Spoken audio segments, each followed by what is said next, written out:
constituents. If you're going to speak, I just ask that you tap the microphone so that the green light shows up, and this way everyone can hear you, and please state your name and address for the record. No comments. All right, seeing that there are no comments, we can move along to closing that portion of the agenda and moving into our presentation from Mr. Phil Capasso. You're up. Yes, go ahead. Okay, this evening, Mr. Phil Capasso, who is our supervisor of innovation, 21st century learning, and student information systems, he is instrumental in the district communications, the emails, the website, all things that go on to the educational side of instructional technology, as well as the communications piece of it. So I don't want to steal too much of this, but there's been a long conversation with the board about how we can be updating our website and communication efforts to our families and having information more readily available, user-friendly, those types of things. So I'm happy to see this work come to fruition, and happy to introduce Mr. Phil Capasso to the board. Thank you. I'm just going to present from the side so my back isn't to people, because I feel bad when that happens. I'm sorry.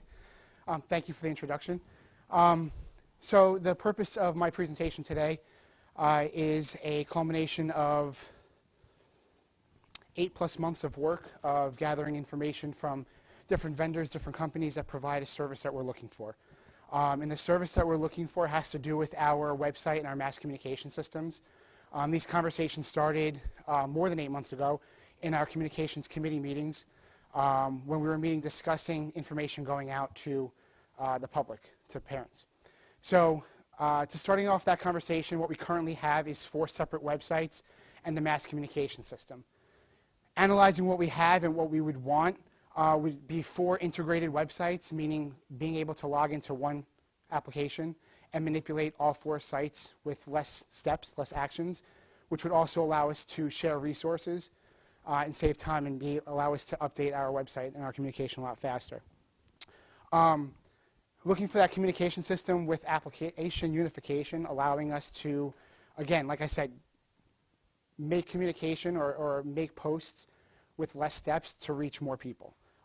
So that would also include integrating social media and other communication types.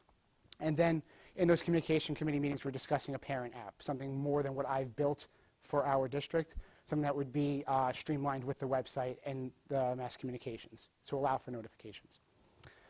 So when we were in those committee meetings, we were discussing about parents coming to the website and looking for information and trying to navigate the different pages, the different school websites, the different aspects of the district website, versus the information going directly to them.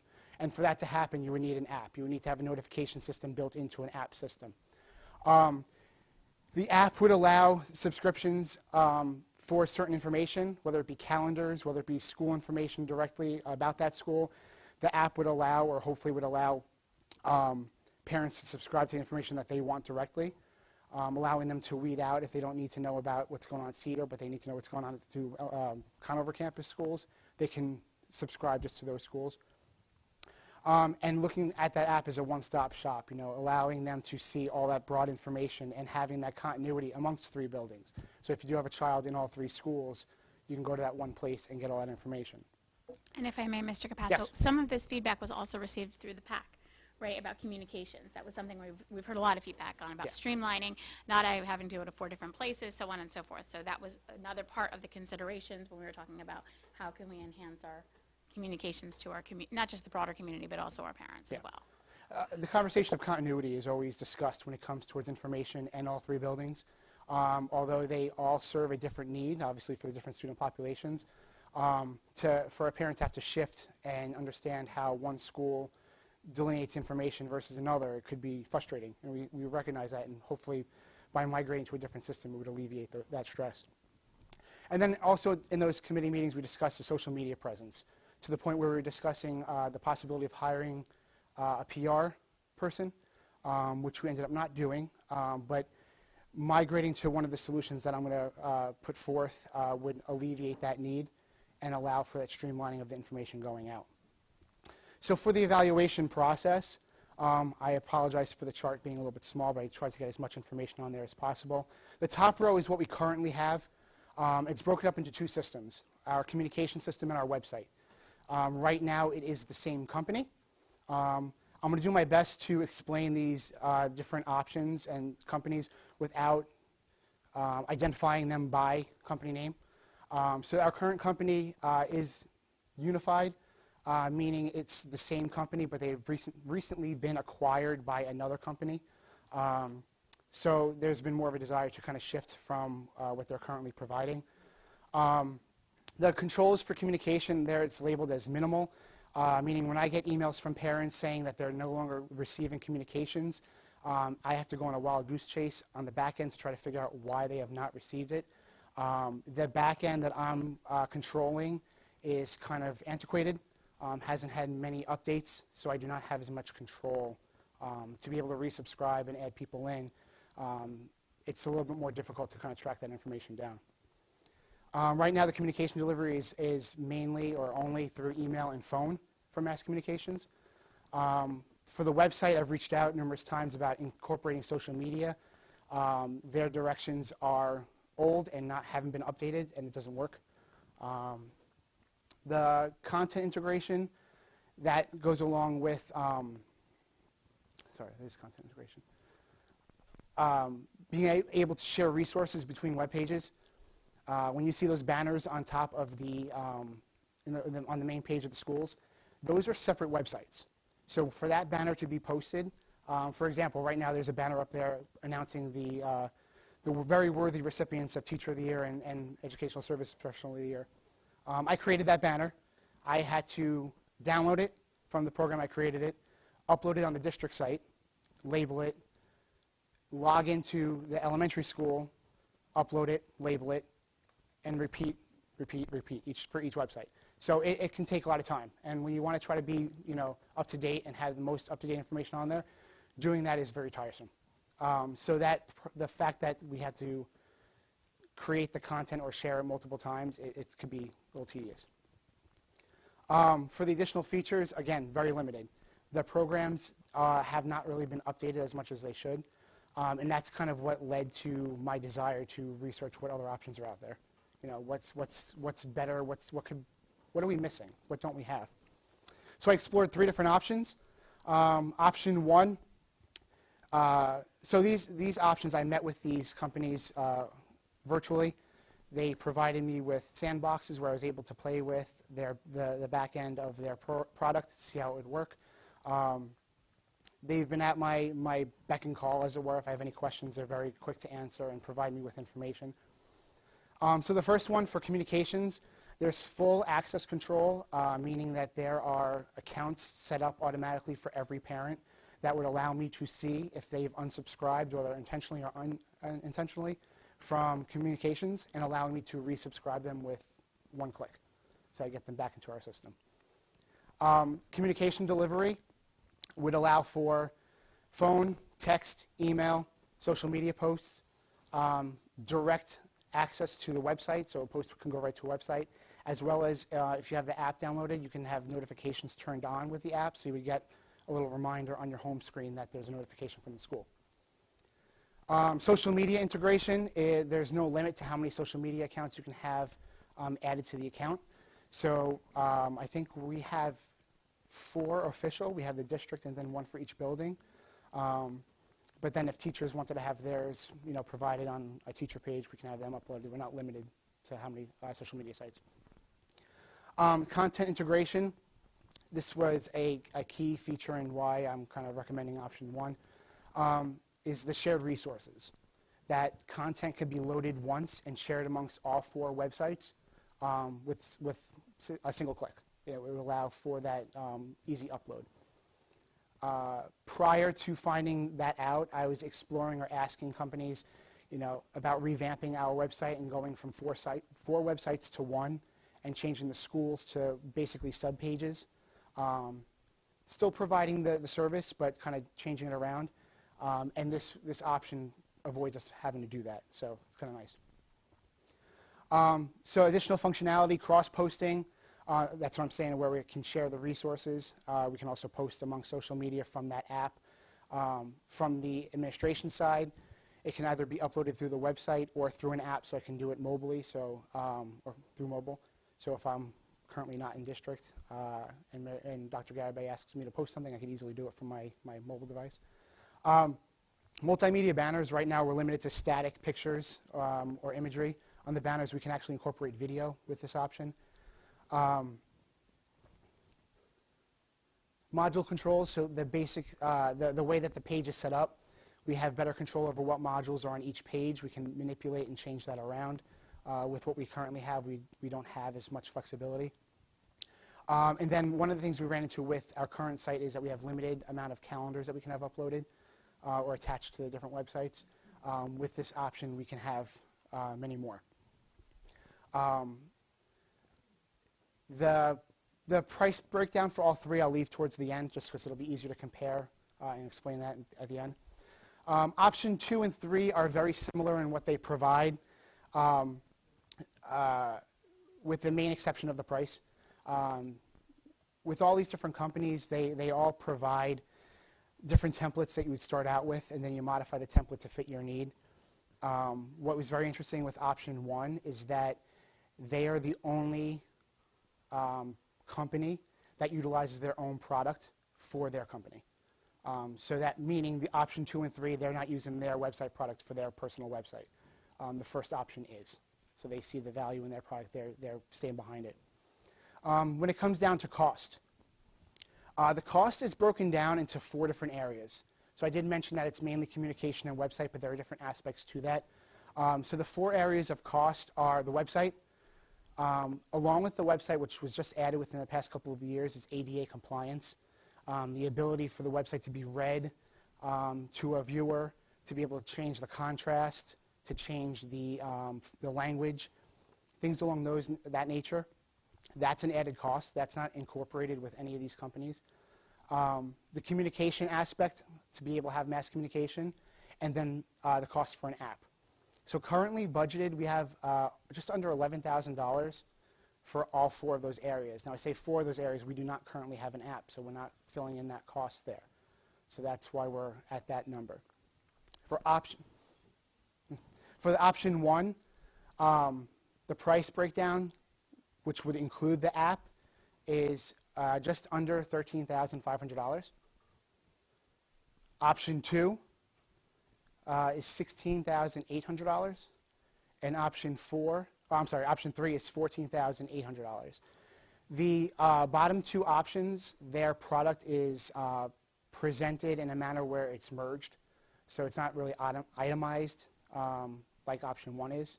Option 1 was more of an a la carte selection, and that's putting apples to apples. That's providing the website, the ADA compliance, the communications, as well as the app aspect to it.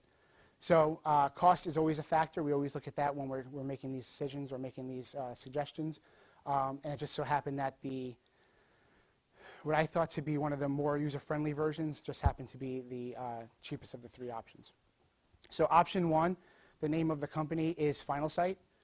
And I broke it down into the 3 different areas of what we were looking at, so between communication, website, and the app. And some of these things I've already mentioned, but just to kind of formalize it in this one slide. So for communication, like I said, it's app-based on both the administration side and parent side. We don't have to use the app to push out information, but we can, which is a nice flexibility feature. Normally, wherever I'm going, I'm bringing my Chromebook with me so I can make these communications, so it'd be kind of nice that I don't have to bring that everywhere. My kids are kind of used to when we go on vacation that's kind of standard in the car. Those integrations, it's a key thing that, it saves time, it allows for consistency. Having those various integrations with social media and other products, it allows us to integrate with Genesis. So as long as your information is updated in Genesis, it's going to sync with the website and the communications, or with the app and the communications. So you'll be able to update your email, your phone number through Genesis, and it will automatically update through the communication system. Same with SchoolFi, which is going to be our staff portal, so our staff contacts will be in there. Full account controls is what I was saying before about what we currently do not have. it'll help me troubleshoot parents a lot easier and a lot more efficiently. And then the multiple communication means the fact that we can send out that one movement to be able to send out emails, phone calls, texts, social media posts, website posts, notifications. It's going to be a little bit of a bombardment, but at least the information is getting out there. For the website, the shared resources, key, single upload, the lack of a need to update in multiple places. So you update it once and it's going to update in all the locations. Keeps that consistency. Single log on for the 4 sites, that's that shared resources, the fact that we can log into one and manipulate all 4, a huge time saver. Allowing us to upload multimedia, so if we have a clip of performance from the middle school or elementary school, that we can have that kind of showcase on the website. Multiple calendars and the ability to subscribe to the calendars, so if you find it pertinent that you want to have the Cedar Drive sports calendar integrated into your personal Google Calendar, you'll be able to do that. And then the embedded social media is going to be key, so that wherever the social media is embedded on the website, it's going to update whenever we have a new post. And then the new feature of having an app, the fact that the app would be completely integrated with the website. We did have a pseudo app about 2 programs ago when we used Blackboard. It wasn't very user-friendly. It was very early on when they were converting websites to mobile. So we kind of moved away from that. Now we'll have a more integrated app that would work with our communications on the website. The fact that they don't have limits on calendars, they don't have limits on social media is huge. It's an easy way that companies can charge more money, and they're not pursuing that. The ability to turn on notifications through the app. So just like we get notifications from any company that we subscribe to with an app on our phone, we can do the same thing with the app here. And then, again, the app controls that you'll be able to manipulate or change what you subscribe to and what you get access to. And then, so lastly, our timeline and the project plan. So I'm putting forth the suggestion today so that hopefully we can, it would be voted upon at the next board meeting so that we can get the project started. Right now, the time frame of January to June for content migration and the system setup, as well as training for faculty and staff, as well as training for parents. The plan would be to have a soft rollout in June to families. Because the systems would be all live and active to us, we'd be able to, the plan would be for me to run a parent academy in June where I can explain how the app would work and go through the communications prior to the official launch on July 1. So each if this is not voted upon in December, it would just push back the timeline, and unfortunately it would probably require us to double up on services. So we'd have to pay for what we currently have for another full year, as well as pay whatever new company we would move to. So that's never ideal. We're kind of in that sweet spot that we could avoid doing that with what's currently projected. So that's what I have. Yes? The current cost? We're at $11,000, just under $11,000. And yeah, it's fine. That's fine. It's just under $11,000, and it would increase about $2,500, but we're also gaining that app. So that's, I think, a huge feature that I can see a majority of the 648 families that we have in district will probably take advantage of. And it's not just limited to parents. If students have a smartphone and they want to subscribe, they could. They wouldn't get the notifications, so I have to see how that would work. But the app would be open to constituents in the town. The current cost, Phil, Yes. or the current amount that we have budgeted, that's for the 2024-2025 school year? No, we haven't put that budget together yet. I'm sorry, that is this year. Yes, I'm Yes. sorry. I'm sorry, I apologize. I'm like, My brain, I've been here since 6:30 this morning. Yes, that's what we currently have budgeted. So in theory then, if we're looking to roll this out, would we be receiving a reimbursement for the portion of what we're currently under? Am I explaining this right? No, I get what you're Sorry, saying. I'm also So tired. we're currently utilizing these services until the end of the year, until June. Okay. Because it takes I that see. time to migrate everything over. There Got is an added cost that I do not have up there that would happen with any kind of product. We had it when we rolled out to this company that we're currently part of. So for each option, there's a one-time setup fee. Option 1, the setup fee is $5,000. Option 2 is $11,000. And option 3 is $4,500. And that's just to account for the time that it takes for their staff members to work with us with training and content migration and that sort of thing. I'm sorry, what was the last, the option three? $4,500? 45. Yeah.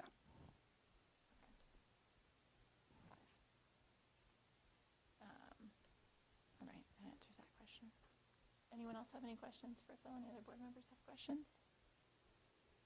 So that amount would come from the ADA compliance that we had budgeted for this year. We ran into some issues with the company, so we are currently not utilizing that service. We are in compliance, so we don't have to worry about that for this school year, but we would be able to utilize those funds to pay for the one-time service fee. So it wouldn't cost anything from our programs. That's the 5,506? Yes. Okay. Yeah. So that essentially would cover the startup fee of Yes. 5,000. Yeah.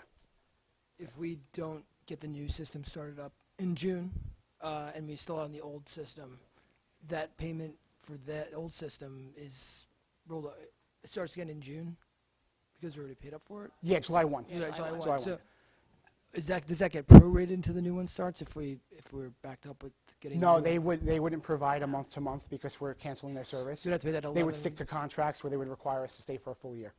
Gotcha. Well, Thank it you. would require us to pay for a full year. Whether we stay with the service or not, we're still on the hook for that money. Okay. So, yeah. So you'd have to pay the 11,000 some odd plus if we are going to the other one. The other. Yes, so if we don't sign a contract with a new Yeah. company before that January, it would push back the rollout timeframe. Yeah. So we we're wouldn't be able to looking at start almost July 1. more than double. Yeah. Yeah. Yeah. Thank you. Board members, any other questions? All right. Phil, Thank thank you you very so much. much. Of course. Appreciate your You're very time. welcome. Thank you.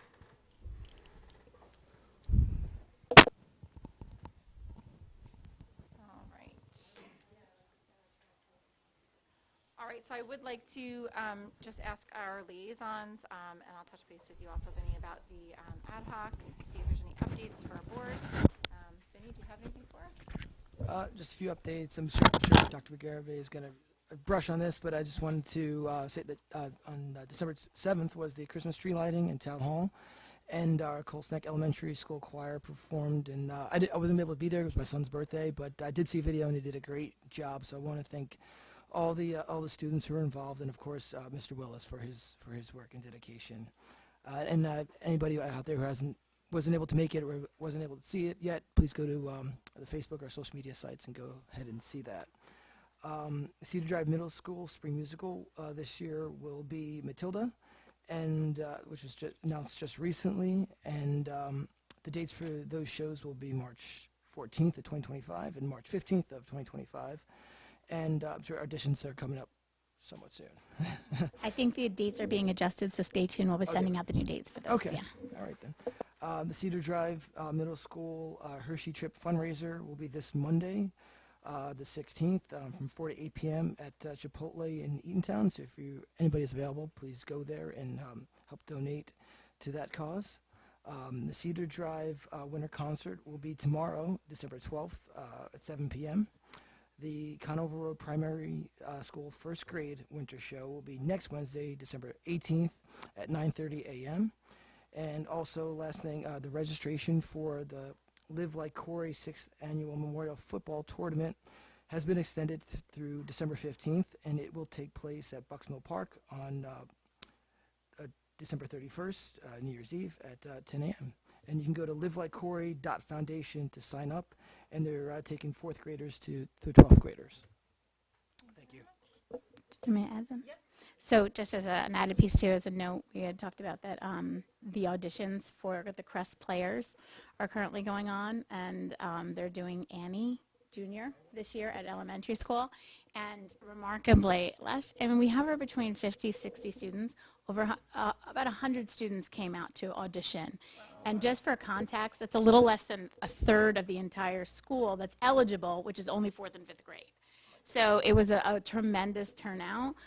We're trying to navigate that because for our 3 advisors, that's a little unwieldy. We were trying to manage that, but it's an amazing testament. So I just wanted to also share that information, and we're looking forward to that spring That's performance great to as hear well. so many kids are, especially at a young age, getting into the arts. That's great. That's awesome. Any questions for Vinny? All right. Amy, do you have anything for the PTO? Any updates? They had a very successful Frosties holiday shop over the weekend. That was nice. I went with my daughter. They have their general meeting on December 11th here at the admin building at 9:30 a.m. I believe if anyone is an 8th grade parent, they're still looking for volunteers for the 8th grade breakfast, which is always a nice day. And then Spring Gala, March 27th. The theme was announced. It is going to be the Enchanted Garden. So it'll be held March 27th at Southgate Manor for the 41st year. Thank you so much. Any questions for Amy? All right. Kevin, do you have any updates for seniors? Yes, I do. Dr. Garibay, Dr. Rigby, and Principal Osmond met with Shirley Anderson as quite a service record to our township, principal for Conover Elementary School for over 20 years. As a matter of fact, I think a boulevard's named for her on the side of the school. Yep.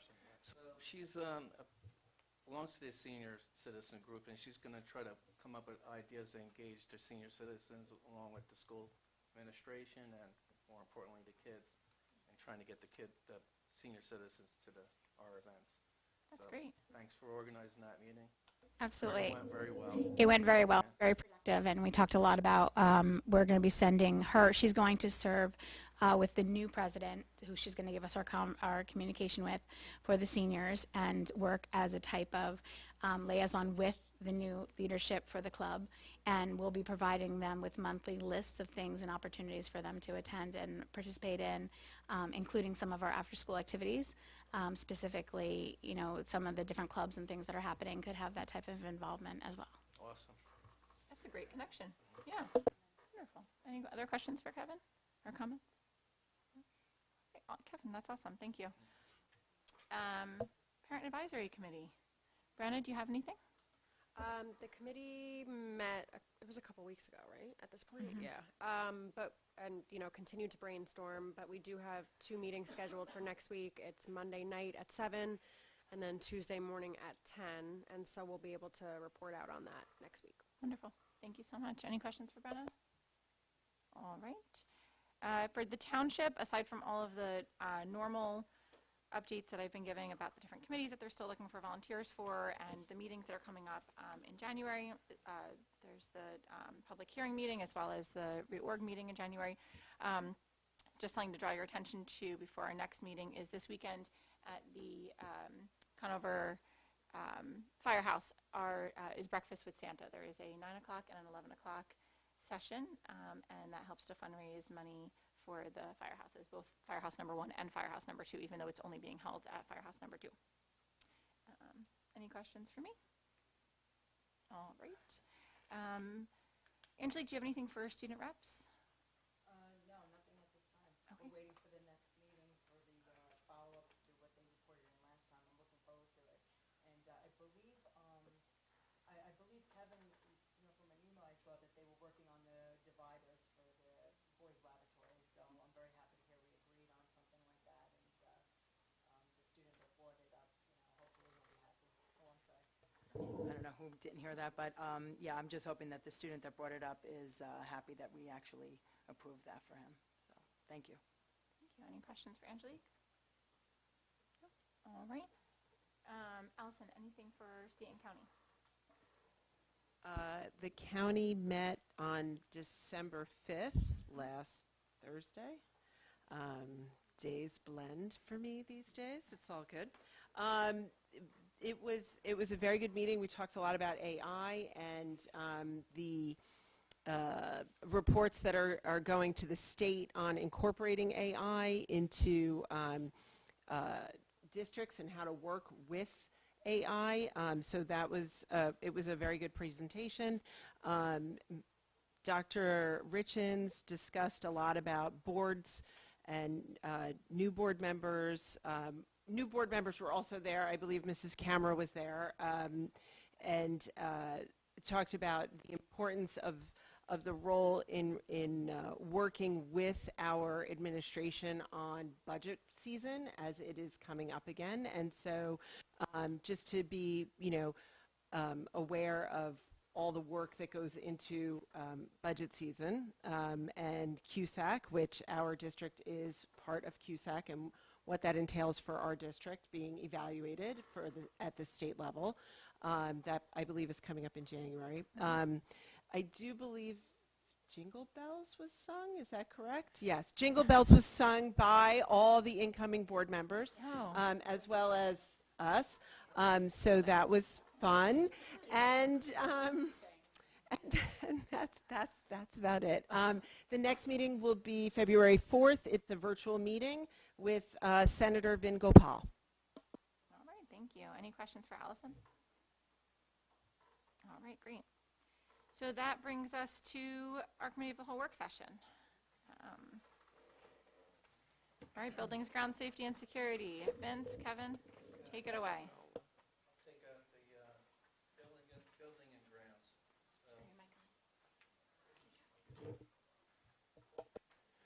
So, preparing for future student growth with the affordable housing, I think it'd be a good idea to have the person that completed that 2022 study, Mr. Sundance Associates, come in and speak to the board and speak to the community and stand on his data.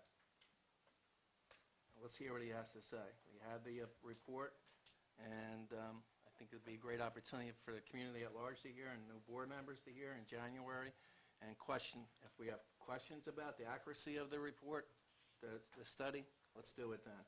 But I think in earnest, we need to prepare for future growth, whether it's 57 students, whether it's 200, whether it's 300. As a district, we want to make sure we're ready. So I think that'd be a first springboard and start in January. Invite him in January to a board meeting and do a presentation.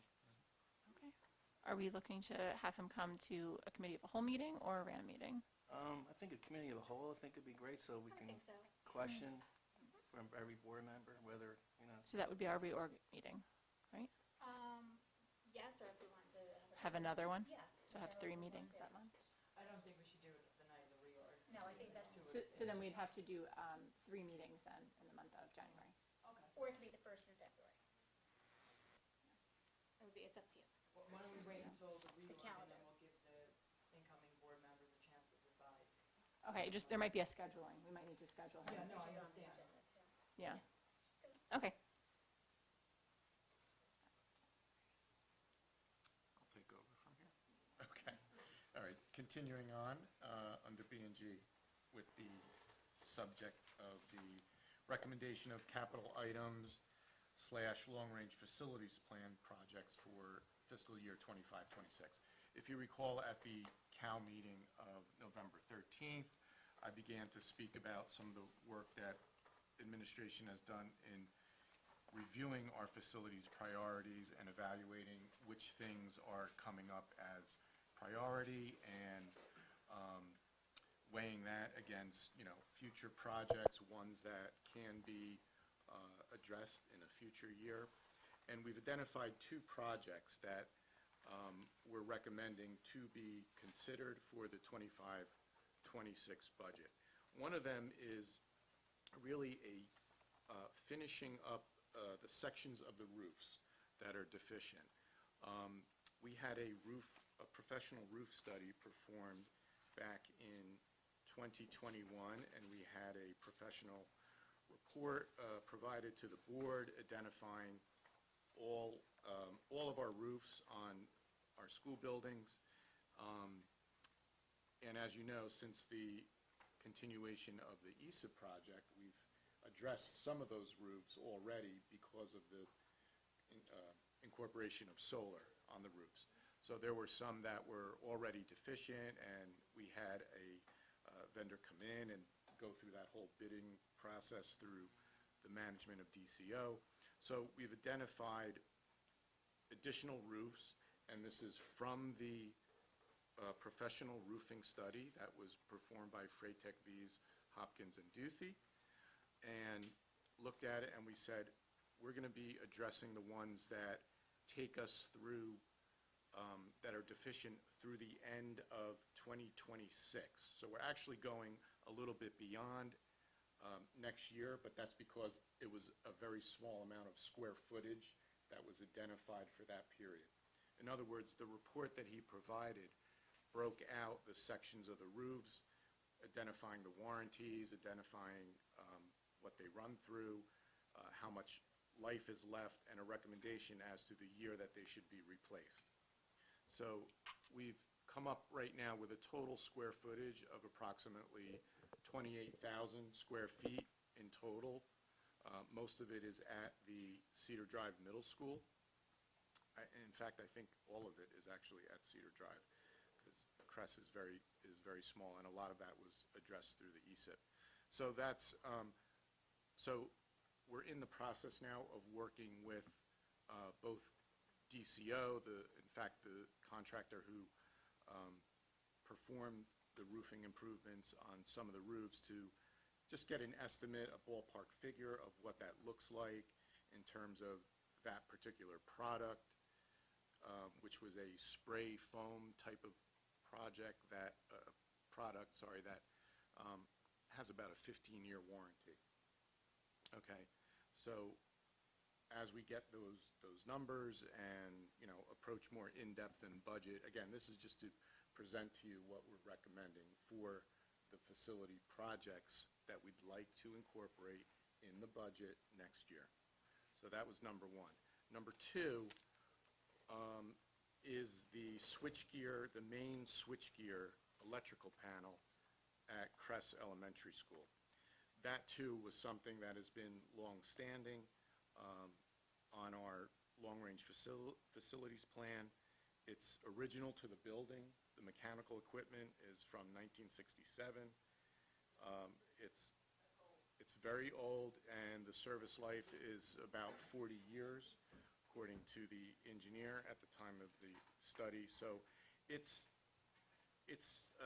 time to be replaced, particularly with the addition of all this air conditioning and you know, solar, mechanical, electrical equipment that we may need to provide for through a panel. So fortunately, we've done that similar project at Cedar Drive, I want to say about 5 years ago at this point. It was around $350,000 at that time. So, you know, without having a full proposal in front of us now, we're just speculating that it could be, you know, in this several $100,000 range to do that. So again, those are the two projects. We have a whole litany of other projects that will come up at the right time in discussion for the board. Okay? Question, Yes, sir. is a capital improvement project for next year's budget? It's a capital improvement project that's funded in the 24-25 budget? 25-26. Is it bonded long-term if we have a coming into cost like $700,000? Is it funded over a couple years? Are you asking how it would be? Yeah. No, it would actually be part of the 25-26 budget, okay? It's typically identified through our capital projects fund, okay, Fund 12. We would recognize any revenue, because this is a project that is eligible from our long-range facilities plan. We can resolve to withdraw capital reserve funds and/or impact aid reserve funds. And I'll even go as far as saying potentially maintenance reserve funds as well. And I'll actually be giving a little update on our fund balance in the finance section. Okay. Thank you. Any other questions? Okay, number two is a recommendation to proceed with the district alarm system replacement. I'm sorry? Right. Correct.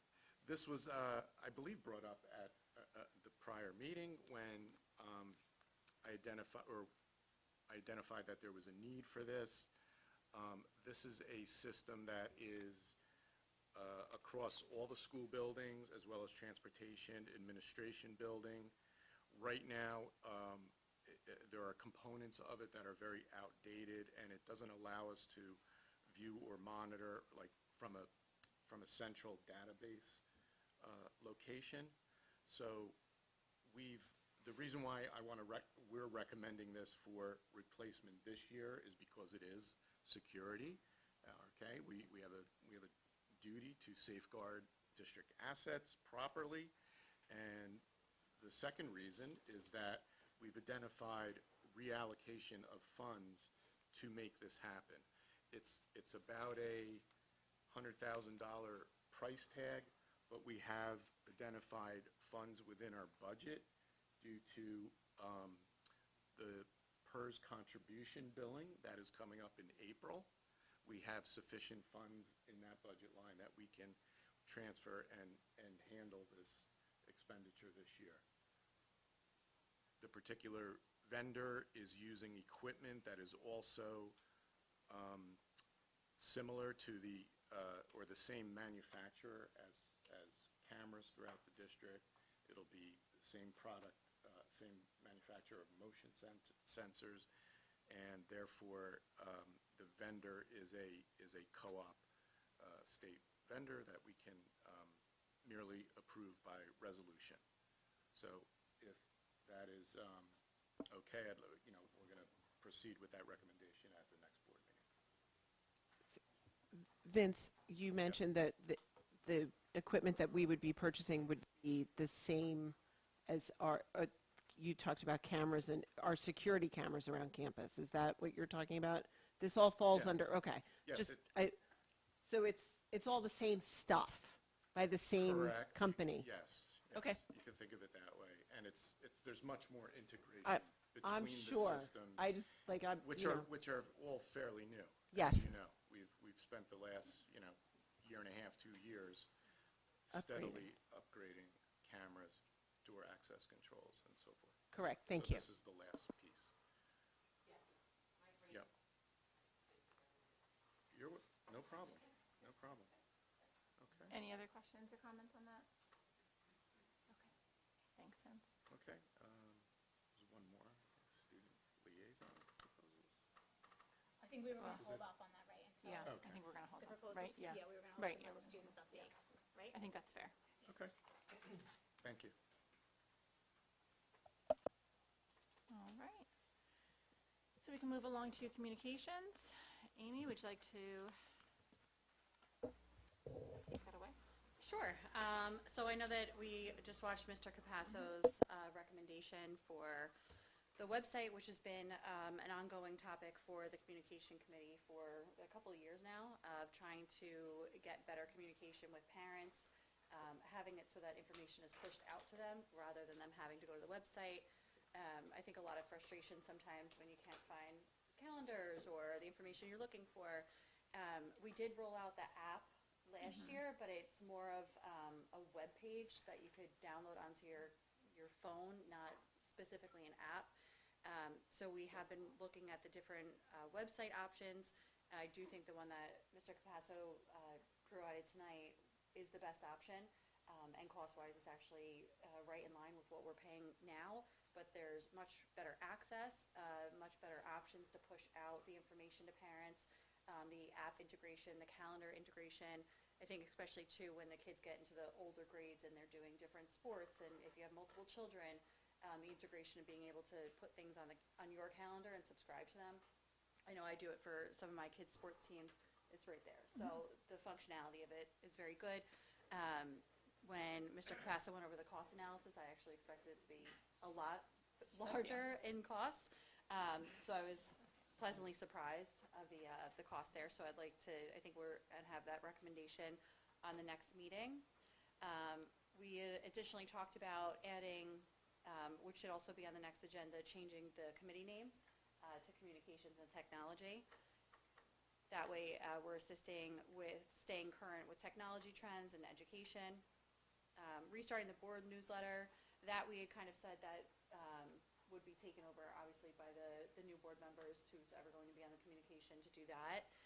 But just some things that we thought were important to focus on, obviously for the community to understand what's going on with the ESIP, the fact that we've done all these improvements with no impact to our taxpayers is huge. I think to put out that we've made the biggest improvements since the building of the primary school, and that it's at no cost to our taxpayers. So I think that that's great to share with the community, including some of those recap activities. Again, like Kevin wanted to, get the seniors involved and have them come to some activities as well. And then last is the Board of Ed, the live streaming protocol. So we have discussed it quite a few times as to the responsibility of who will be doing the live streaming. So I think that that needs to have some more discussion as well. Thank you. If I could go back to the additional goals and potential name change for the committee. I know we have a link here for other local boards and what they do for their committees and, name changes. Do you have any suggestions, or is there anything else that you wanted to Any add in suggestions there? to the name change? Or Yeah. to the name change, it should be communications And and technology. technology. That's what we felt was most appropriate. When we had talked about. I didn't know if this link was in here because you were thinking something else. Okay, all right. So that's we thought that that would be Yeah. most appropriate, and that we had thought a little bit about it going with buildings and grounds and safety and security, but they're doing such a heavy lift right now with ESIP that it does seem to mold better with communications. Makes sense. All right. Questions, comments, any follow-up to any of that? Well, I think there has to be some conversation on the live streaming protocol and the responsibilities of where that's going to continue to fall. We keep dancing around this, and I agree. I think it's important that we, as a board, we, figure out where that is most appropriately placed as far as staffing goes, or if we need to discuss hiring someone else to do it, or what that looks like. So, any input, discussion from other board members? Mary Jane, if you'd like to. Can a board member take over the responsibility in this? No, that wouldn't necessarily, I wouldn't necessarily think operationally. That would be, because it's not just the hit, the yes and the setup and everything. I know that I'm working with Mr. Capasso to develop, roles and responsibilities from, beginning to end. We have that in place right now. It's just a case of being able to say definitively, this is what it is, as a, to the who, the what, the when. So in terms of looking at the broader scope of live streaming, and I think the protocols also included, in the event that the live stream had to be cut, there was also policy language around that as well, right? That it's an ancillary type of communication that we, The policy wanted to. language, that should be probably the easiest thing to, put. Your microphone. Oh, I'm sorry. No, Sorry about that. The policy, and the bylaws or whatever, that should be the easiest thing. It's just the labor.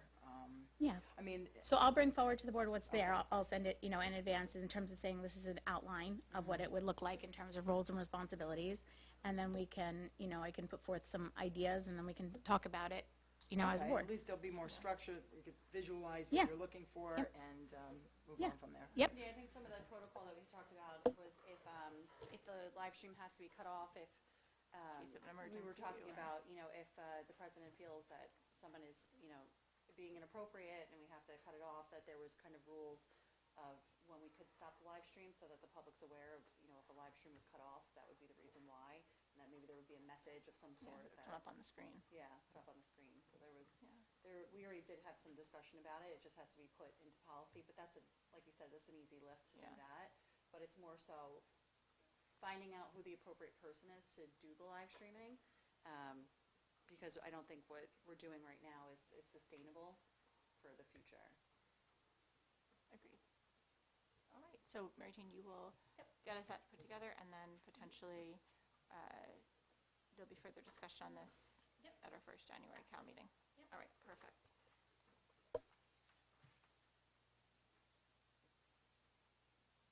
All right. Anything else for communications? Questions, comments, concerns? Mary Jane, I know you're juggling a lot of things. Is that something that you'd be able to do? Handling that live stream like that? Is that something you would be able to do from here? just so it's out there? So in terms of I think it's about responsive, right? It's about be able to engage with the board appropriately and focus the time and effort as a superintendent on the board meeting, right? And be able to respond accordingly to board members and engage in the conversations of the board, right? Am I physically able to hit a button and stop it? The answer is yes, I am.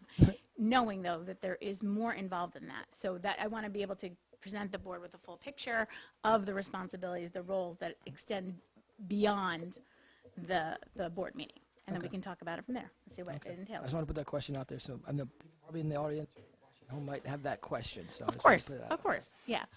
Yeah, do I know what it takes to troubleshoot if the live stream goes down on YouTube? No, I have no idea what I would do. I have no idea if there was an interruption in service. I would have no idea those types of things. So those are the kinds of things that are a little bit beyond the start and stop, that we want to just have a full board conversation about and see what we want based on the product that the board is looking for. Because there'd have to be a new link created, right, if we stopped it, right? Yeah, there's not a it's new link continuation. that Yeah, there's needs to the be created. technical It's not component of just- it. Yeah. Yeah. Okay, thank you. You're welcome. And as far as the newsletter goes, I'm hopeful that, I know we kind of touched on this a little bit about who wanted to take that on, and since we didn't have any volunteers last month, I assume there still are no volunteers. So hopefully in January with some incoming board members, we will have a volunteer to restart that newsletter. This way we can get some more information out to the constituents. All right, well, if there's nothing else for communications, I guess we can move on to curriculum. Brenna? Well, number one here, it was, I guess, continuing our conversation about seeking the advisory opinion on moving, the title of our current practice from opt-out to opt-in. I believe where we left off, but correct me if I'm wrong, we were discussing the fact that, currently, operationally, there's nothing that we really would be looking to change because of the changes that we've made to the process of a parent basically signing a permission slip to opt in or out of, a certain fragment of the curriculum. But we were discussing whether or not to still seek this advisory opinion, and I guess we just weren't really sure what we were asking for at this point because we didn't know if we were asking whether or not calling it an opt-in is okay, especially since we weren't exactly looking to change anything. So I think we're just furthering the conversation right now, or is that? Yes, that's correct. Yeah, okay. Yes, and so, we talked about this last month. Again, I feel like we're going in circles here with this.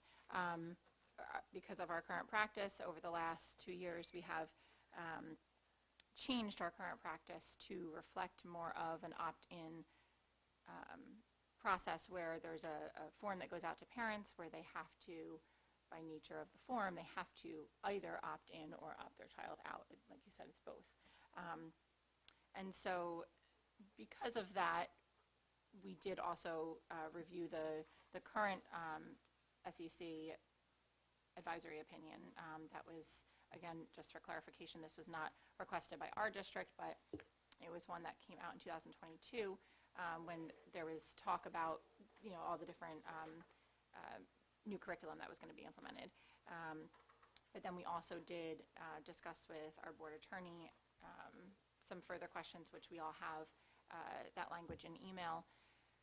And I think that the benefit of us getting the advisory opinion doesn't cost our district anything to see what the advisory opinion of the SEC would be. I think is worth it.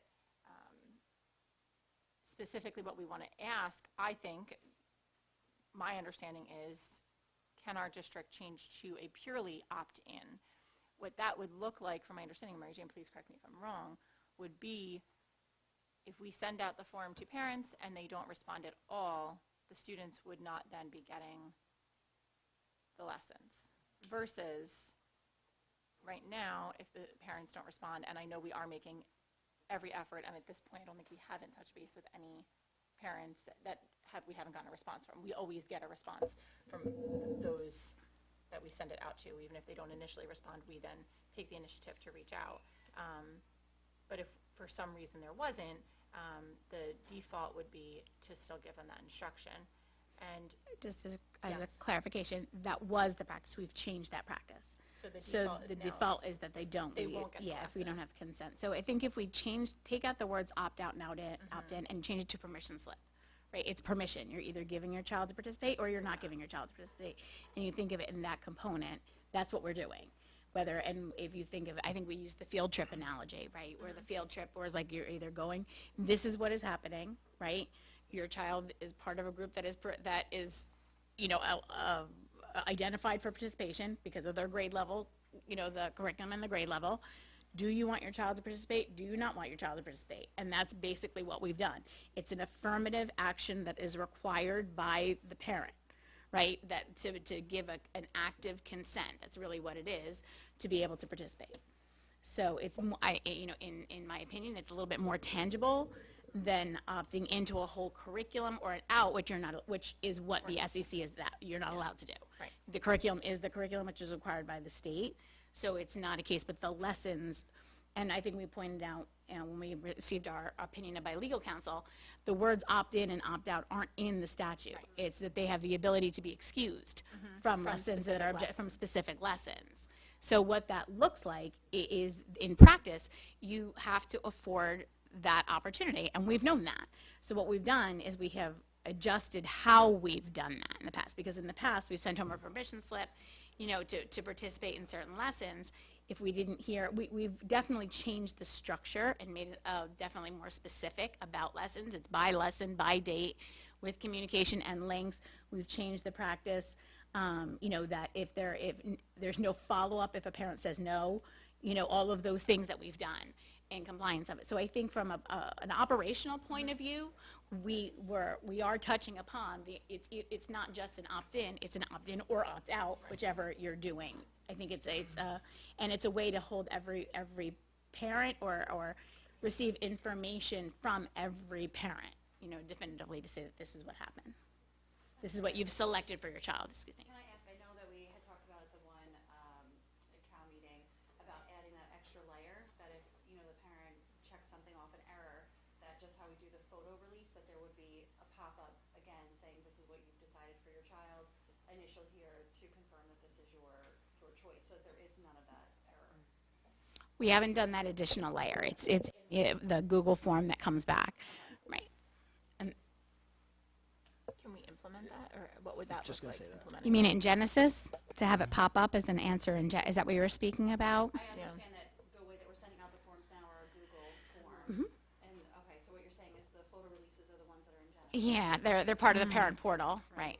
Right. Is there a way to integrate though that extra layer into the Google form, or no? It would be asking our parent to go into the parent portal. I think I think the problem is a lot of people don't, at the beginning of the year, people go into the Genesis portal so that they can get their room assignments, the bus assignments, things of that sort, and they can't get to them until they fill out all of these things.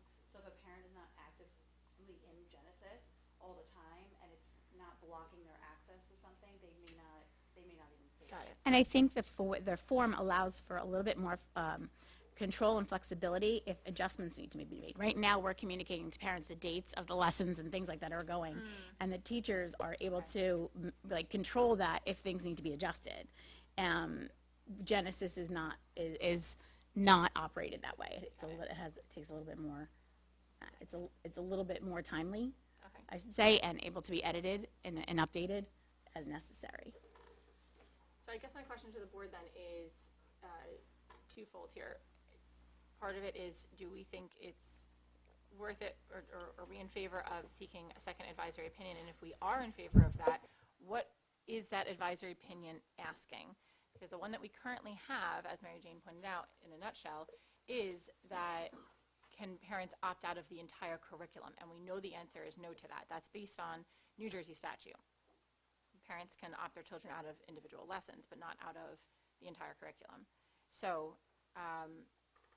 again, if we are in favor of there being a follow-up advisory opinion, then what are we seeking in that language?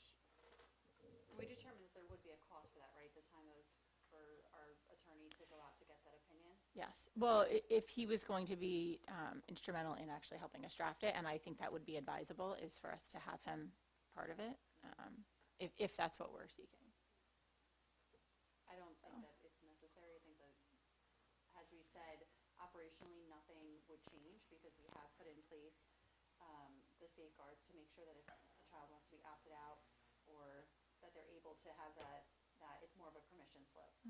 So I don't think spending the district funds to have Mr. Dasty look at it, again, when we already have the opinion, is a worthy use of funds. Anyone else? Agreed. I mean, I I know.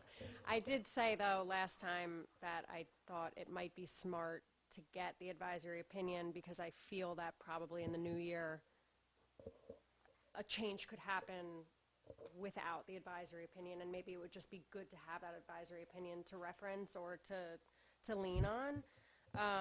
And so, depending on what that cost would be with our attorney, it might not hurt for the board and the administration to have that current opinion for, I suppose, Specifically. opting out of specific lessons. However, and talking about it more, I feel like,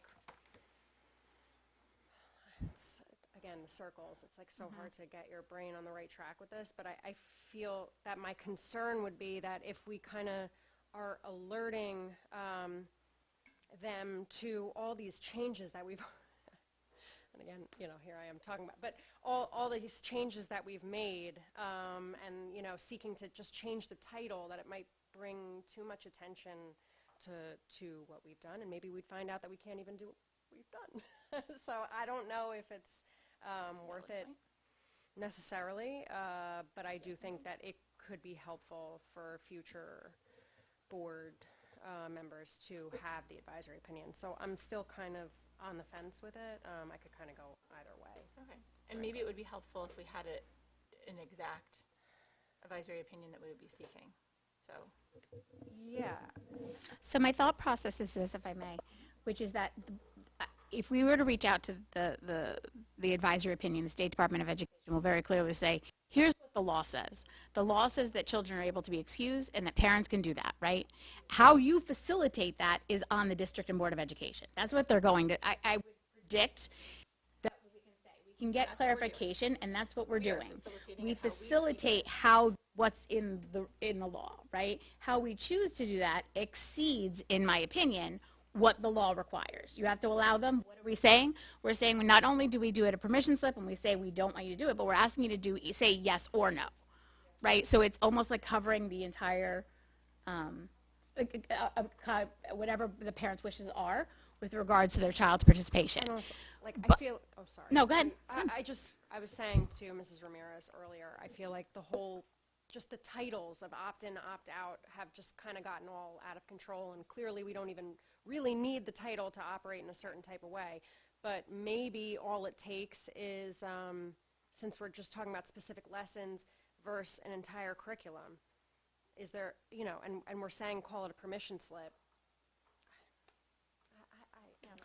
I think If the form, the form, we already went over it last Yeah. meeting. The form does not say it's an opt-out form for the health. Right. We know it doesn't say that on there. right. So, Excuse me. Can't everybody just call it what they want? For the sake of I don't- time, can we just get past this and we'll wait for the incoming board? Obviously, this board is not coming to any type of specifics on this. We're wasting countless hours. We're wasting the public's time. Oh, sure, Just, sweetheart.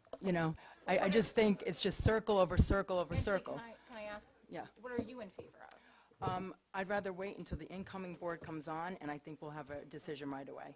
And that is why I think an advisory opinion might be helpful. I understand what you think, Brenna. You're not going to be on the incoming board, so don't worry about it. No, but I'm still But here Angelique, for a that's couple not- weeks. All right, so let's I'm cut it allowed out. my opinion. All right, that's not what I'm asking, though. I'm asking specifically for this advisory opinion, what are we seeking?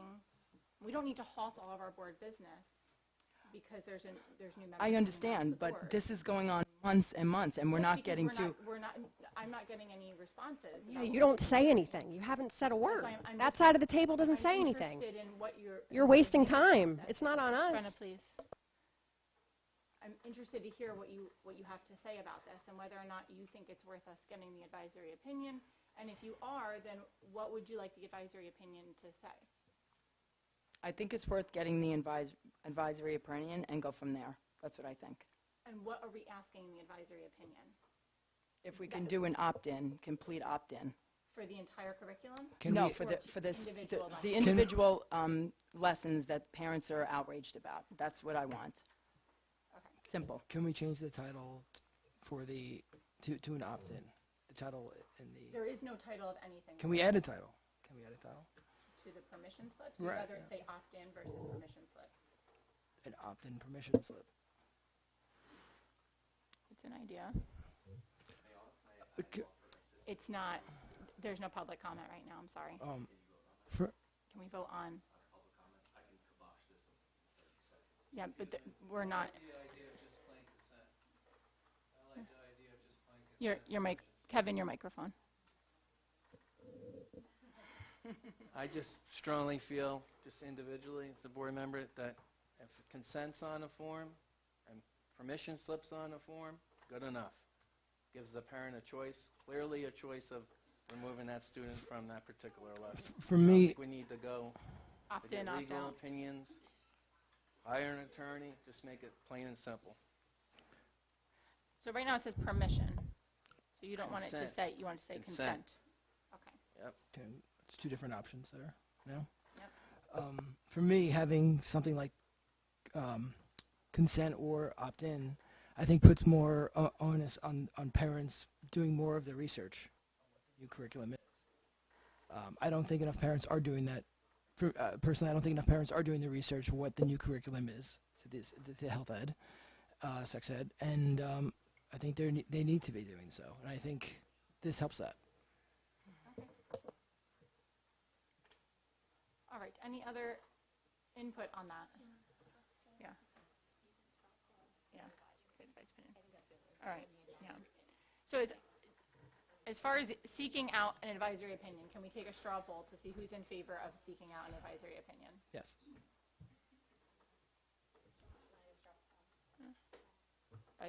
No? No one down there wants an advisory opinion? Okay. So we still have, the board majority is still in favor of an advisory opinion at this point. So we need to figure out what that advisory opinion is going to state in that situation. So. Let me work on that. Yeah, yeah. All right, so at this point, just for clarification, we'll work on what the advisory opinion will be seeking, and then we'll move forward from there. Okay. Something along the lines of with these two wording options Right. be permissible. So. Thank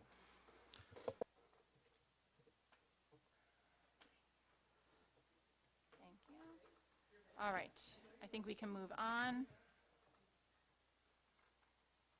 to number 3, or Brenna, I'm sorry, do you have an update? Or does anyone have an update? Do you have an update? Yes. Sorry. To date, there's been 6th grade and kindergarten. 2 lessons we're still connecting for the second lesson in kindergarten. No parent opted out of the 6th grade lesson that was issued. 1 parent opted out of 1 lesson in kindergarten. Okay. Thank you. All right, any questions about that? And we'll do the, you know, when the next lesson, When the next one, we'll keep you do another updating. update. All right. So number 3, SEL program, K through 5. I just wanted to the letter of introduction went out from the school counselor regarding positive action, which also had a link that invited parents, if they didn't want their child to participate, to also inform. To date, we have not received any communications from parents for not to participate.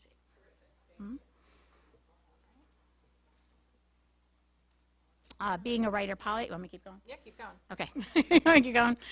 So being a pilot writer, this was in response to some of the things we were looking at with regards to our student data. And we have being a writer pilot currently being implemented in 1 classroom, K-5. Teachers volunteered for this. We actually had more teachers volunteer than we were going to pilot with. The pilot materials were negotiated as free. That's usually not the case. But Dr. Reynolds was very instrumental in getting all the pilot materials free. We're very excited. We will be watching. And just because things like this are of, very timely, because we want to be making the biggest impact to our students' instruction and learning and the results they show, We are going to be monitoring the writing benchmarks as they go across in the pilot classrooms and monitoring that very carefully to see what skills, are being identified and being enhanced through the benchmark writing tasks, and then be making potentially a recommendation for 25-26 budget for this program. As a reminder, we currently use Lizzie Calkins, Teachers College Writers Workshop, so that it would be a shift, but we do feel this is a more comprehensive program which is not just about, reading comprehension, but encompasses all aspects of language arts, which includes grammar, punctuation, and stuff like that, which is a stronger component in being a writer as opposed to Lucy Calkins. Okay? Yeah. This works well with the being a reader, which is a program that we already have. Correct. It's the same company. It's Collaborative Classroom. You do not have to use them together, but it is the same company that's being there. So it does speak nicely to our current literacy program, K-5. Mm-hmm. And then the pilot of the Class Shelf Plus, I've talked about in the updates as well.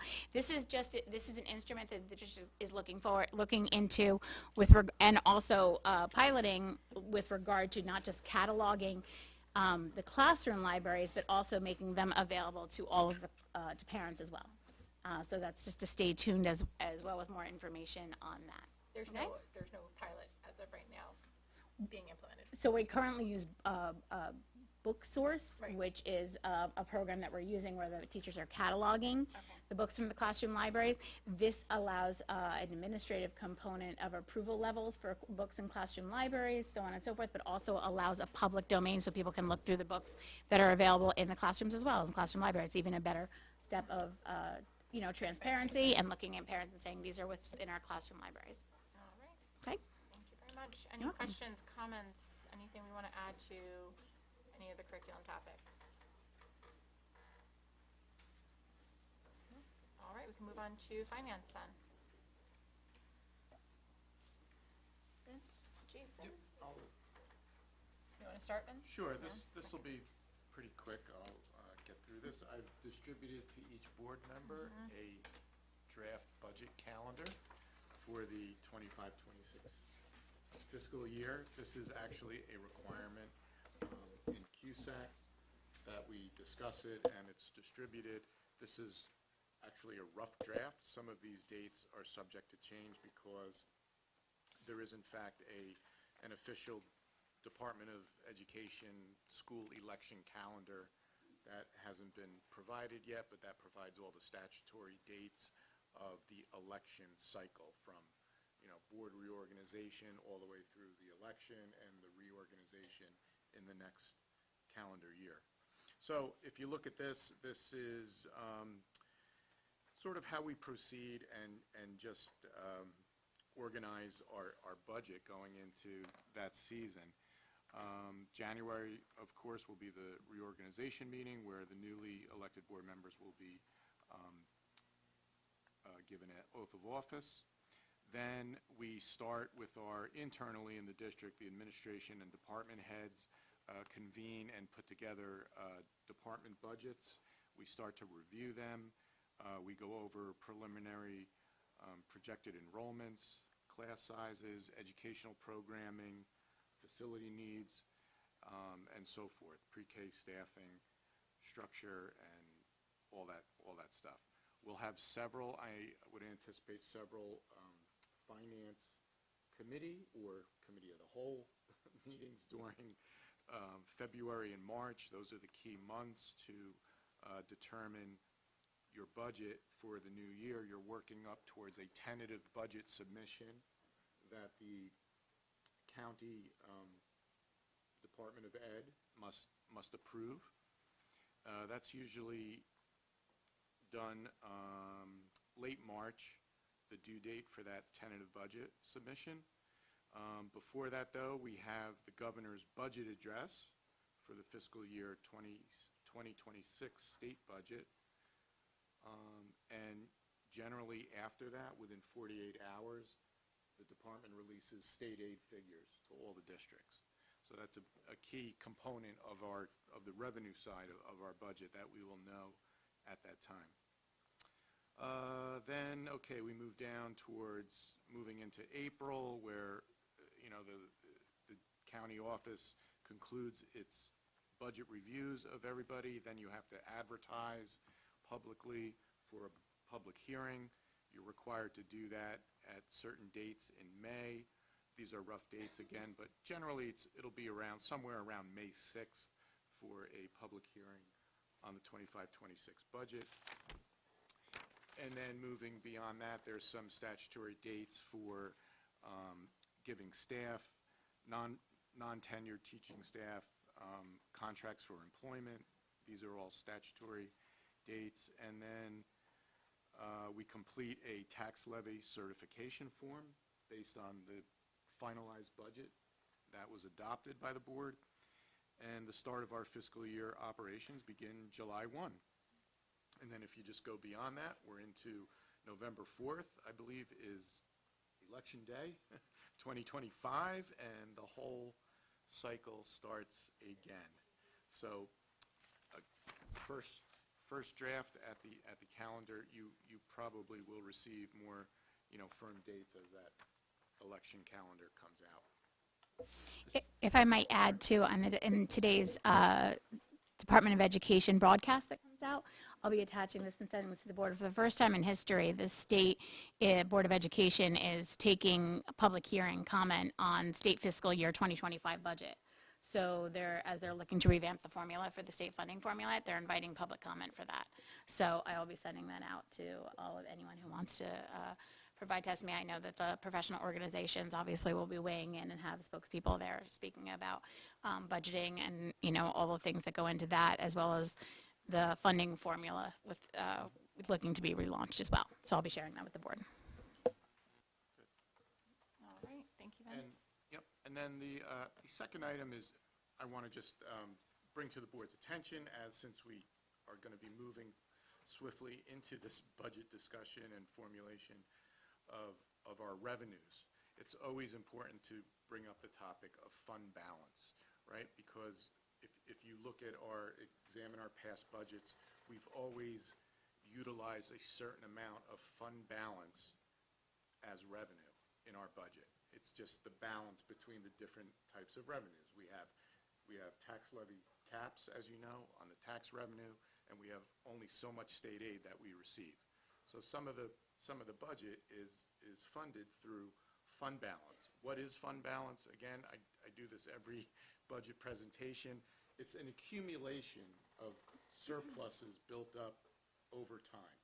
The way you generate surpluses or fund balance, two ways: either unexpired appropriations or unanticipated revenues during a fiscal year. If you recall, I don't want to complicate this whole thing, but that is all determined at the end of the year. How much surplus funds did you generate in your operating year? We are allowed by statute and board resolution to park some of those funds in the particular restricted reserves. That's just another categorization of fund balance. So those restrictions are used for particular purposes. Again, we have a capital reserve fund balance, we have impact aid reserve fund balance, we have maintenance reserve fund balance, and then we have everything else that's left, or that's usually referred to as unassigned. Okay, where we are at today is we have a rough balance in the capital reserve of, I'll just round this, 1.6 million. Impact aid reserve, 2.4. Maintenance reserve, call it 1.3, and unassigned 2.1 million. Okay, so together, to sort of go back to the topic of, Mr. Walsh's question, how are we going to fund these two particular projects that we are recommending, that administration's recommending for the budget next year, we can tap into both the capital, the impact aid reserve, and like I said, I would even argue the maintenance reserve, because those are required maintenance activities under statute where that type of project, the electrical project, would fall under that category. So we have about 5.3 million in those types of reserves, bottom line. Okay? The free balances, that's usually, used at budget time. We tend to budget some of that revenue in the budget to handle the other revenues in addition to the levy. Okay, so hope that's helpful. That was very helpful. Questions, comments, anything for Vince on that? All good information, Vince, thank you. All right, move over to policy. So just to note, as of today, I have received zero feedback from any of the board members regarding either one of these. So I'm going to assume that there's no questions, no comments, no concerns. Everybody's good with moving it to the 18th agenda for a first read. Is that fair? Okay. I read them and everything looks. Okay, I assumed it, no news meant good news. Good? All right, we did just have one change to, which we're pending the number of that bylaw. How do we determine bylaw numbers? I think we We just go in order? since Or we're they just- changing to Strauss's name, it's going to be. It doesn't matter anyway, right? I mean, it matters, but for now, for the immediate upload of it, it would just be, we would look for the placement of it, whether it's going to be in a community section, where it Which I is think now, it's- which yeah. would be in the 9,000s, or whether we want to have it in a bylaw with regards to that, we would just look to place it And then it's the next accordingly. one. It could be a .01, a .02 in connection with our board committees. Got it. However we want it. Okay, so there was just a small feedback that we received for one of the liaison roles, so we incorporated that into that. So if everyone is good with that, we don't need to harp on this. We can move them to a first read for the 18th. All right, perfect. Got nothing there. All right, so new business. We're going to go a little bit out of order because of our final executive session here. So new business, we have our draft 2025 Board of Ed meeting schedule that we need to discuss and figure out. And as an update to that, get to my email here, hang on one second. I know that there was a request to have our board attorney at our first meeting, at our reorganizational meeting. Today we received word yesterday we received word from Mr. Dostey that he would not be able to be in attendance on the 8th. There could be someone else from his office there, but he is not able to be in attendance. So I don't know if that changes anyone's opinions or views or anything on our meeting schedule. But I would like to discuss this and figure out some thoughts. Again, we're not voting on anything today, but just that we have an idea of where we're going for our subsequent meetings. Yes, Jess, I just wanted, I think I mentioned it in the email that out of respect for the incoming board members that already assigned, the date to their families and friends that want to appear, I think it would be unfair to change it this last minute to make it on the 7th. So out of respect for them, I think we should leave it. Leave it on the 8th Yeah. for the reorg. Yes. Okay, so just to clarify, if we keep it on the 8th for the reorg, Mr. Dostey is not able to be in attendance, and it does conflict with the Township Committee meeting. Yes, and we were going to change. I agree with changing to accommodate all residents to be able to participate in That's what both. sparked all this change. Yeah, so, my opinion, I would leave it for the organization and then definitely revisit switching. This way, everybody can, Going forward. definitely, going forward after that. Thank you, Vinnie. Yep. Just a courtesy to have Mr. Dasty here because Kevin? this says the swearing in, right? Yeah, Yes. Kevin's email, he said, I believe you said you wanted Mr. Dasty there in your email. Is that still the case? Yeah, and no? Okay. Was that still the case that you want him there, or another representative from his office is okay? Yeah, another representative. Okay.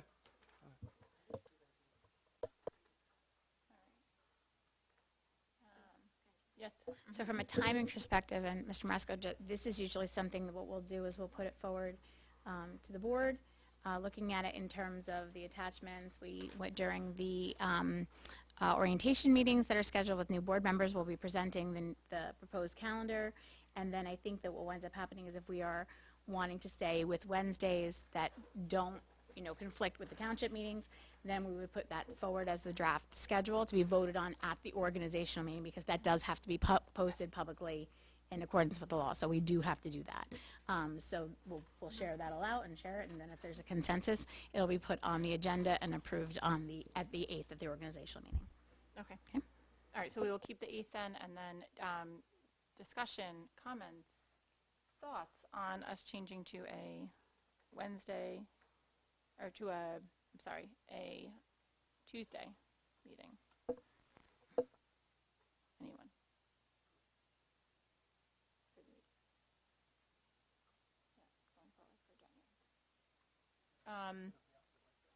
Yes.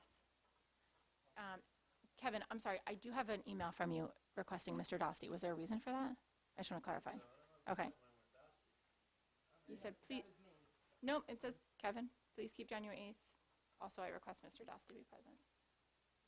No. I just want to make sure there wasn't a reason for it. No? Okay. All right. All right. I wasn't going crazy. Okay. Okay. Okay. So when the board attorney is here, we do pay for that to have his presence here. So everyone's aware. Okay. All right. Just want to make sure everyone's on the same page. All right. I'm sorry? Well, he can't be there, but if we're requesting that there's a board attorney there, yeah. Okay. Yeah, he can send a substitute. Okay. All right. So just for clarification, is the board, do you want to move forward the draft that we sent that was shared has Tuesday and Wednesday as an option? Is, Well, I think everybody, I'm not sure if everybody agreed, if I remember correctly, I thought we were okay with moving to Tuesdays. that's what I wanted to say, like in terms of the draft that's prepared and shared with the new members and the orientations and things, that this is what the example has Tuesdays and Wednesdays, so just wanted to get that clarification of moving forward with both or from the board. Yes? So what are we? So we do all Tuesdays in 2025? That's the question I think we're Why not asking just for. opposite Wednesdays? That's another option as well. Okay. Yeah, that she. Right. Excuse me. Mary Jane provided us with. Alternatively, we could just alternate the Wednesday of the township committee meeting, or we could change to Tuesdays.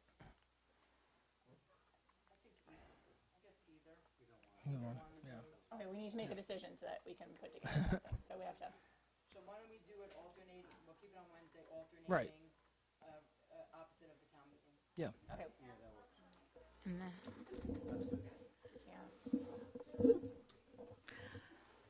Yeah. All right. So we'll do that. So alternating the Wednesday. Okay, And so then, put and then the, that will be the proposed one. Except for the first meeting, right? except for the first meeting, okay. And then just note in the red where it says where there are, I did note based on the township committee where the conflicts were. So, and based on our calendar, looking at and we haven't set the 25-26 calendar yet as a draft for the board, which will be coming early in January as well, as we normally do, based on where holidays are and where it falls, where the different things are falling. This is where we're projecting where the first and those meetings might be. So there may be some conflicts still that exist with the township committee. It would be definitely fewer, without a doubt. For this year, I think we lined up with every one of them. Okay. All right. Thank you, everyone, for your input. All right. So now we're back. Okay. Now we're to personnel. Yes. All right. So at this time, I'm going to ask for a motion to move into executive session to discuss personnel, confidential personnel matters. This shouldn't take more than about 20-30 minutes to discuss, and no formal action will be taken. During this time, of course, we will not have our live stream, so our live stream will stop at this point.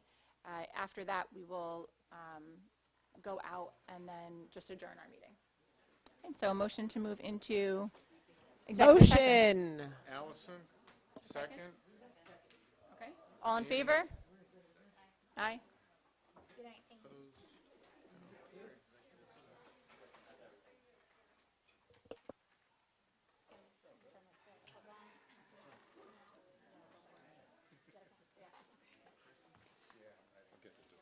Yeah, I'm just gonna run to the ladies' room.